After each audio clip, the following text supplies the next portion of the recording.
होते. म्हणून या ठिकाणी दिघे साहेबांची हंडी, मानाची हंडी, सोन्याची हंडी आपण म्हणतो. म्हणजे सोन्यासारखी माणसं इथे येतात, गोविंद येतात. हे आमचं सगळं सोनं आहे, हे आमचं वैभव आहे. आणि म्हणून यांचं मी मनापासून सगळ्यांचं स्वागत करतो. खरं म्हणजे दिघे साहेबांनी हे गोविंदा उत्सव साजरा केला.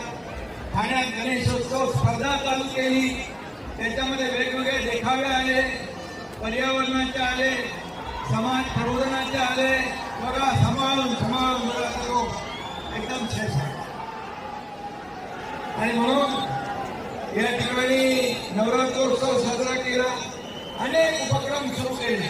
ते आजही तसेच्या तसे पुढे आमचे सर्व कार्यकर्ते नेत आहेत. आणि म्हणूनच हा गोविंदा उत्सव या ठिकाणी